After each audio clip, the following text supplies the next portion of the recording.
Can I get comfortable? You can get comfy. Can I get comfortable, like pretending to be on a talk show? Sit back and Sit back. There you go. Have our mug with water, or whatever water with it, bugs? or whatever in it. I don't need those on at the moment. I can't see with my glasses on. Here we are. Here we are. Technology's fun, isn't it? I'm addicted to it. I'm addicted to that, to the AI, to Well, it's interesting. any blinking light I see, I'll just follow it. Like We're most. messing with physical technology and digital technology, trying to get it to work. Sometimes I'm blame the cables for this stuff. I think you gotta blame your head. You blame me, I know. You like to blame me. It's a human thing. Ian was blaming me too. Who is this person in the middle here? Oh, you're me. He's falling asleep. No. He's like, I heard this before. I heard this before. Well, Sean, let's make a proper introduction here where we are, which is clear. Yeah. Infosecurity Europe. Well, Ian and I are. You're in the black hole, it looks like. But, I'm not sponsored. I'm not sponsored. you don't want to. It wasn't long enough. Yeah. Now we are in London, and it's a great event every year. Event every year. A lot of people. The hall is bigger, it seems. More vendors, more people, much more spread out. And I hear the conversations are good. I know we've done quite a few already before, talking about ransomware and cyber insurance. We're going to have more chats over the next couple of days. I'm thrilled, though. This guy, Ian Hill. Thank you. When was the last time? Was it 2 years ago? About 2 years ago. Yeah, we had a good chat, and we didn't believe we existed each other. No. Well, when I got here, I just need to make sure you weren't a deep fake. That's right. I am fake. I'm not deep. I'm very shallow. Very shallow. So Ian, I know you had a keynote this morning. You have a keynote tomorrow, if I'm not mistaken, and lots of fun conversations you're having on topics. And I know we put a few bullet points together. We'll see where we go with those. But for those who didn't listen to our chat 2 years ago and haven't heard you or seen you speak and don't know who you are, maybe share with our audience what Ian is up to at the moment. So if I remember rightly, when I was talking to you the last time, I was working for a company called BJ Insurance. Since then, I was Director of Information Cybersecurity for Up Corporation. That's right. Which was a very fascinating story because Up Corporation was owned by sanctioned Russians, and so the UK government decided that they must sell Up Corporation after doing a very intrusive security audit to evidence that there hadn't been any infiltration or anything like that. So I was on the receiving end of that as Director of Information Cybersecurity, so I had to sort of see all that all the way through. It all went relatively successfully. Up got sold to Virgin Media O2. I was out of a job, done the job. So I'm now working really as an advisor and consultant. So part of a collective, we call ourselves, of sort of senior security people who sort of work together and do advisory and consulting. That's where I am at the moment. So not a full-time job, and I get to turn my phone off at night. That was the big thing. I could actually turn my phone off at night and not worry about getting calls in the middle of the night saying we've got ransomware or something. Which I've had those before. Yeah, I'm sure. So you had a talk this morning on AI. Yeah. And tomorrow's talk is AI as well. Right? Look at that. I wonder what the buzzword is this year. Infosecurity. I don't think AI was part of this conversation. You can't get away from it. It was quite fascinating. It was really good this morning. I had some good questions. But maybe I'm just cynical or old or something, but I have a more realistic view of the expectations of machine learning. I'm one of those that doesn't like to call it AI. It's non-intelligent. It's machine learning. GPT-4 and those large language models. They're glorified word association models. But still automated content generation is what I think. Sorry? Automated content generation is how I view it. That's it. I mean, they have their uses, no two ways about it. What's been called AI, whether you call it AI, whether you call it large language model, whatever you want to call it, it is going to significantly change the way we work. It's going to change society, certainly Western, certainly developed society. It's going to change developed society radically in so many ways. I'm not really sure anybody quite knows where it's all going to go at this stage. But we can see now, even at this level, the impact it's having. But as you go into the future, as it starts to evolve, it's going to impact all elements of our lives, certainly in the developed world. That's just the nature of the beast. Yeah. So you said we don't know where it's going, but we're going to all jump on board anyway, because it looks fun. It's a trip we want to have, and I think it's very human to do something like this. We've done it in the past. I mean, any innovation, we don't look into the future, we don't know. Yeah.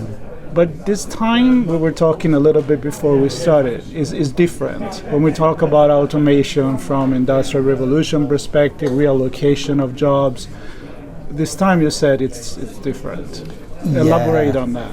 It's interesting. I had this conversation this morning because a lot of people compare, particularly when the context of the concerns about, AI is going to cause job losses because it's going to replace jobs. Yes, it will. Absolutely will it. And I had this conversation this morning and said, well, isn't that just the same as the Industrial Revolution or the Agricultural Revolution, where machinery, replaced humans in doing a lot of manual work and things like that. But AI is different because AI is actually replacing our thinking, our creativity.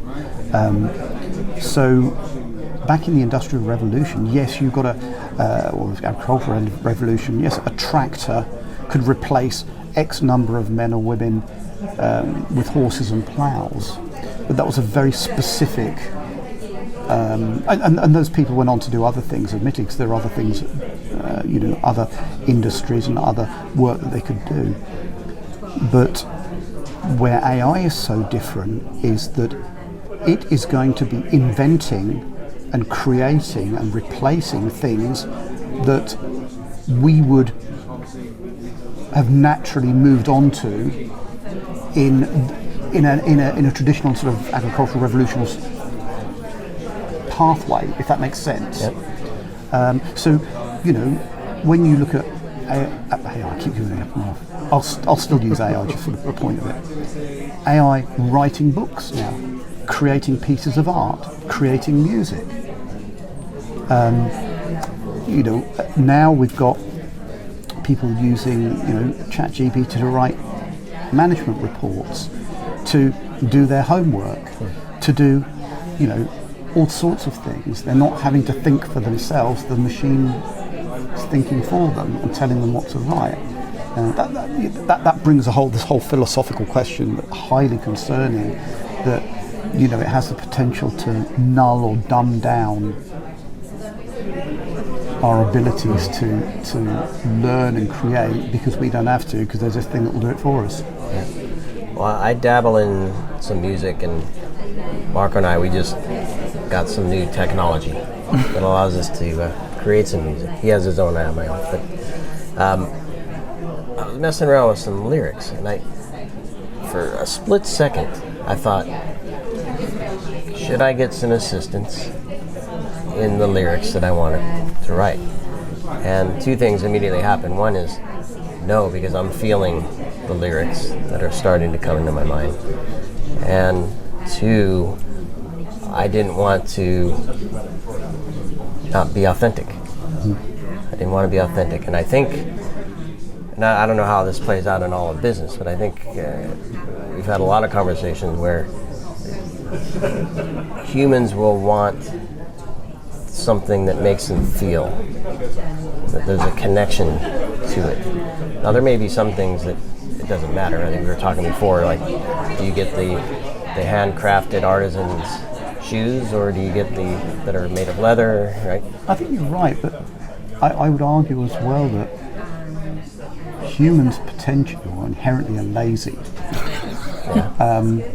And why do it yourself if you can get something else to do it? Why think for yourself unless you can do. I mean, it's not all. I mean, being very, very generalistic. It's very unfair to be very generalistic. Well, that's another point.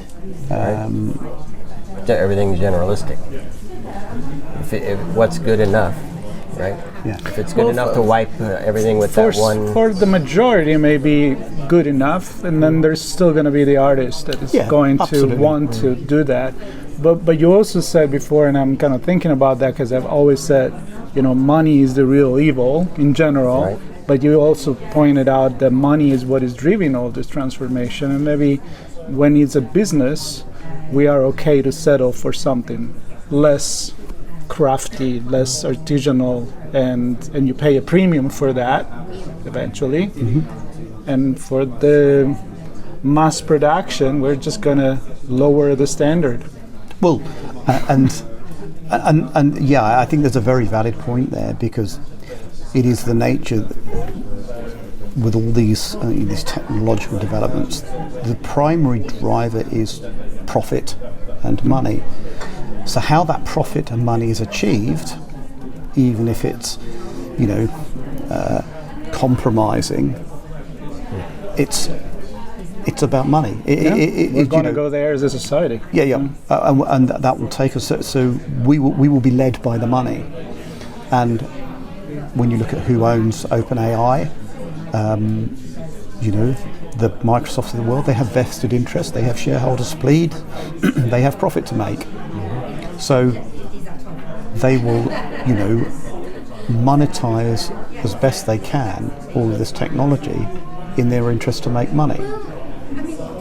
It's an interesting one. As a provider of the services, and then obviously there's the users of the services to provide their own services that are enabled by them. Yeah. I'm wondering, I gave an example of music. You have your own example if you want to share it, where you've used a large language model to help with something. But I'm interested in what the conversations with business leaders sound like. Because I think when we say money, there's revenue generation, there's cost, there's the profit, and I think it can touch all of those things, where mundane tasks, where we don't need a level of quality or artisanship, whatever, creativity, we can reduce costs, right? Yeah. In other areas, we might find ways to innovate and create new things that we weren't able to do without, or at least at scale. And then I think in the middle is where everybody's going to kind of battle it out. And if you're not using AI, you might lose out on things. Or because you're not using it to cut costs, you're not using it to... I think what's happening is, we were talking about, I think the bar, AI is slowly raising the bar as far as the levels of skill and capability that it replaces. We're here at an information security event, and obviously using AI tools from a defensive perspective to counter what almost certainly will be AI-based attack vectors. We are seeing more and more tools being developed that can. And this is part of a necessity. I was saying this morning at one of my talks that as the threat actors get more involved with using AI tools to enact attacks, the human response is just not going to be fast enough. The old school days of SOC scene, where you got a bunch of analysts sitting in front of screens waiting for something to pop up so that they can react to it, by which time now it's far too late. You need machine learning, lightning fast machine learning, to predict and react to events before the human even knows about it. And as this evolves, the need for cyber analysts, I predict, is going to become less.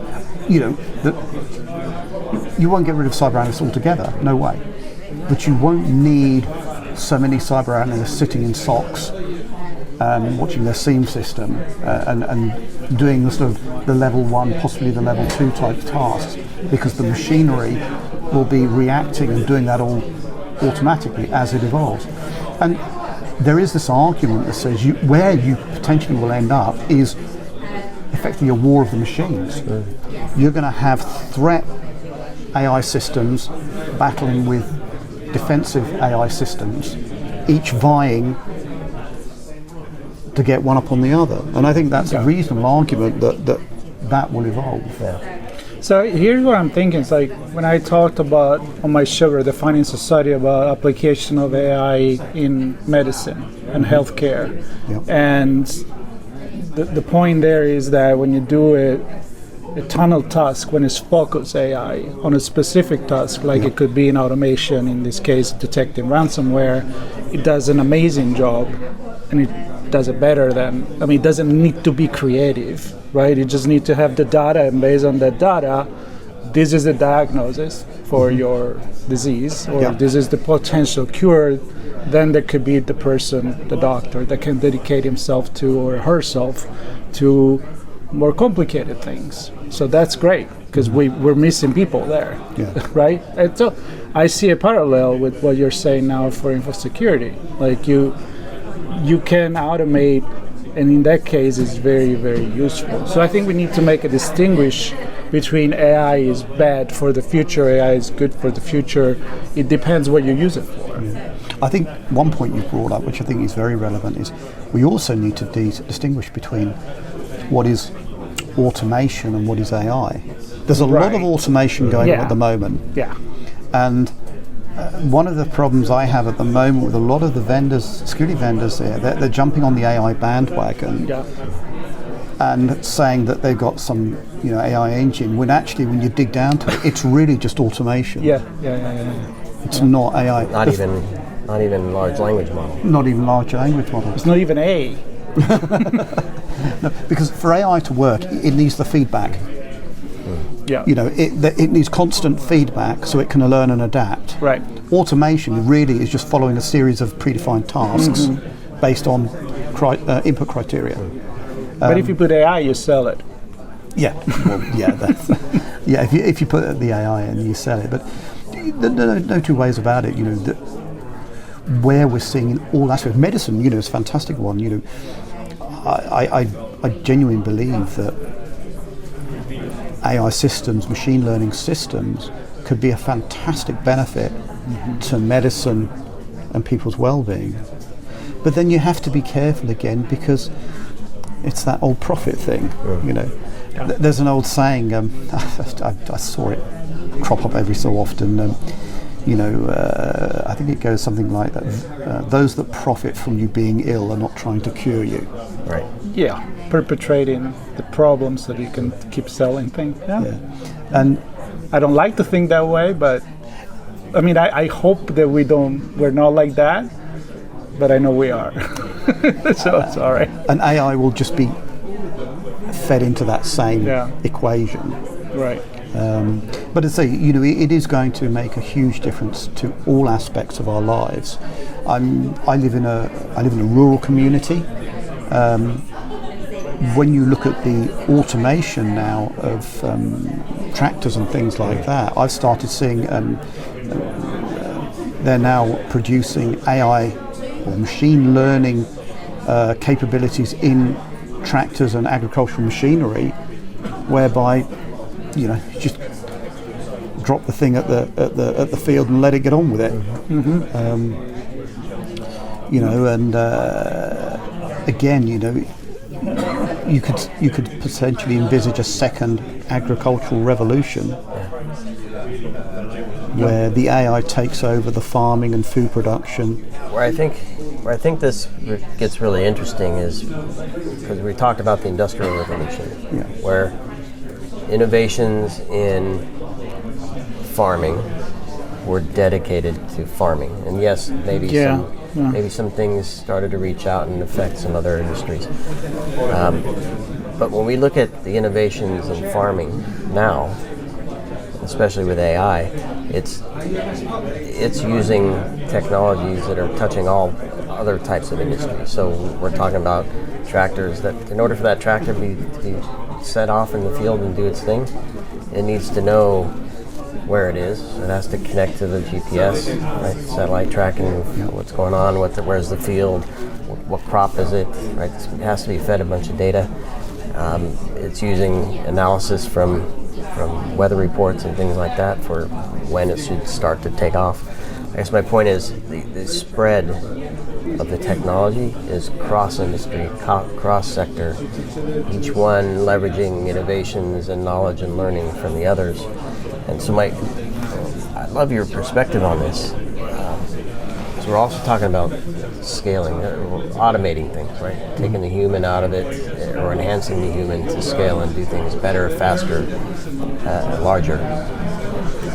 And so, sorry for the rambling, but to cybersecurity specifically, do you think we've been kind of focused on the 80-20 rule? We're tackling 80% of the problem with the technology we have now, and the threats are really focusing, or at least attacking us at the 20% where we haven't been successful in protecting ourselves.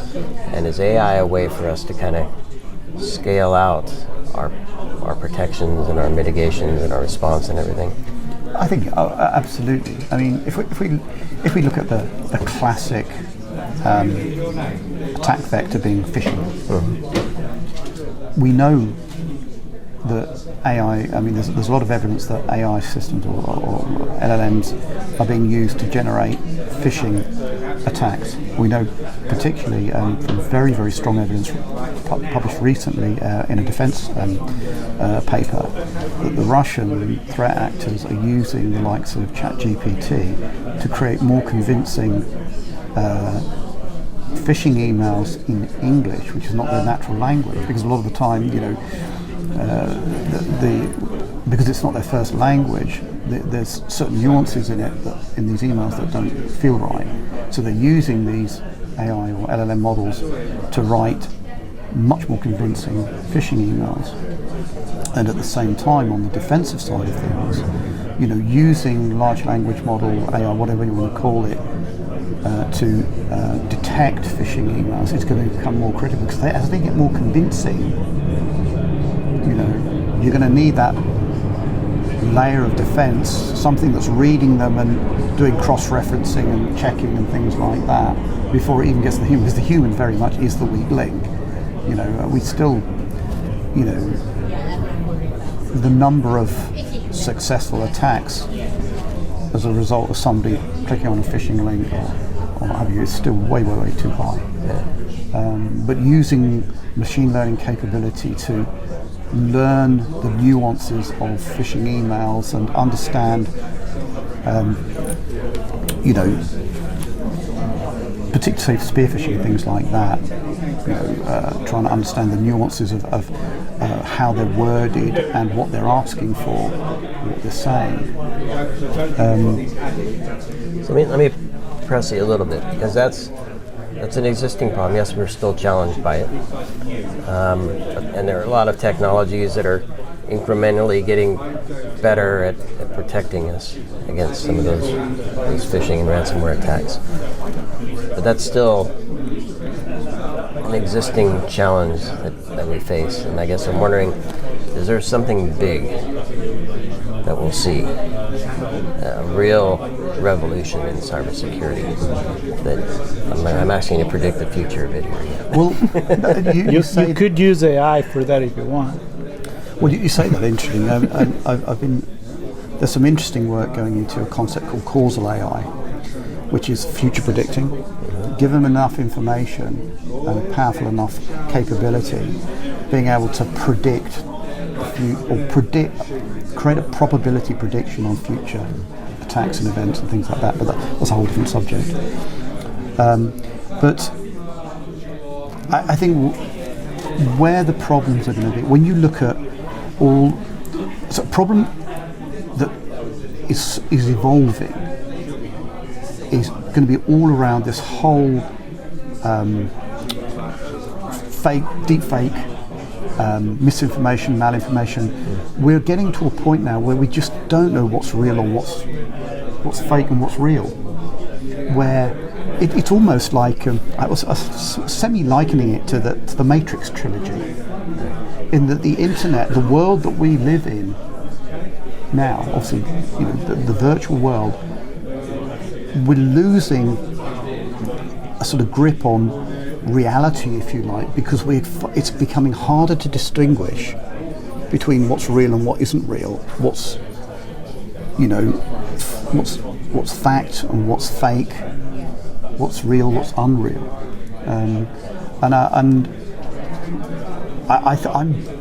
I've really no idea where it's all going to go, but it's sort of leading towards some sort of weird sort of dystopian future, whereby we become sort of subservient to it. We could end up talking for hours on that subject, so that's something I've sort of been thinking about. But I think the big problem is going to be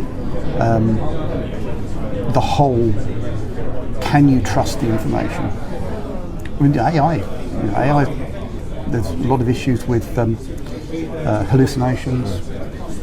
There's a lot of issues with, it's the information it gives is based on its learning. Where does it get its learning from? How is that learning influenced? If you remember, I think a few years ago when Yandex had some problems where it was learning from people's input and it became slightly nationalistic over its views because it was just learning from people. And this troubles me because you say hallucination and when I see them, it's very obvious, right? I'll ask it to say analyze this conversation, whatever, and it'll say that in this chat, Jim said, and I'm like, I don't know who Jim is as part of this. This is Marco, you, and Ian, and Sean. So that's, to me, that's a hallucination. It's obvious. Where I get a little more worried is in when it says you said something, and it's creating a sentence that isn't exactly what you said, or the context is different or missing, or the intent is not understood. So yes, the words were put together. It becomes more difficult for me to understand. But you see, I'm going to make a point here is that you catch it right away because you're knowledgeable of the conversation that you had, right?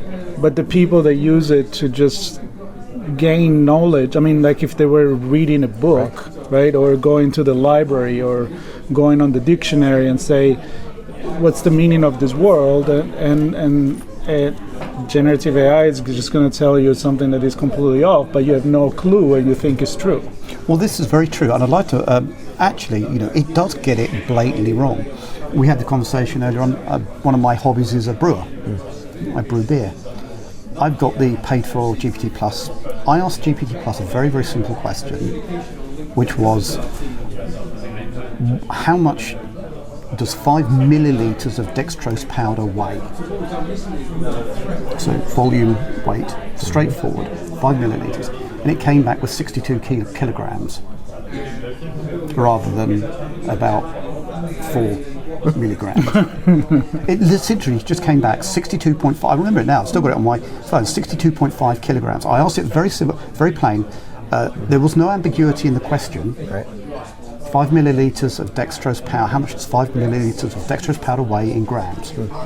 Came back 62 kilograms. And that's weird because that's actually a fact. That's math. That's conversion that you expect a computer, not even an AI, like a computer will be able to do. What was it fed that gave it that insight? Right. That's the point. It's like when sometimes you find that it was not too long ago that said that, I don't know, they come up with something completely wrong, and is telling people to eat pizza with stones or making cake with glue, because it was something where some people were just making fun, but he didn't get the nuances that it was somebody being sarcastic and funny, and he get it as if it's on the internet it must be true, and then is regurgitating it to everybody. But isn't it dangerous though? Oh, yeah. If you blindly believe everything that comes back from GPT-4, my little incident with the dextrose powder, if you were using that, say, to calculate a medicine or something like that, or a chemical that you were doing for an experiment, things like that, and you blindly accept the answer, you could have all sorts of problems. Bad beer. A lot of bad. But the answer there, and maybe that applies to cybersecurity, to go back to that, is that I think you need to create a knowledge base that is vetted for this kind of things. You can't just ask everything. It's not a generalistic. AI validators. No, I mean, I like the search engine, for example, that they just consult academic paper that are verified, and that's the knowledge base that they get, right? It doesn't get the knowledge base of somebody that just made up with a joke article. So you just, again, you give proven content that is true. Otherwise, you're going to put garbage in and going to come garbage out. You would say that, but yes. I mean, to a certain extent, there's the proven academic papers and things like that. But my concern is because AI is going to be such a big part of the future, who controls the AI controls the future. This sounds very George Orwell right now. Very, yeah. So those that own the AI, OpenAI and all their sponsors, and what influence could be exerted on AI, political or otherwise, to control the masses, to bias its answers that are, and this is because this goes back into the whole philosophical, the question, that people's interpretation of the truth very much depends on their own ideologies and biases and context and things like that. Same thing with AI. Those AI systems, those machine learning systems, will learn from the input they're given. If you manipulate, I wouldn't use the word poison. I mean, that's we often talk about poisoning AI, but just subtle influences on the AI could have potentially a butterfly effect through it.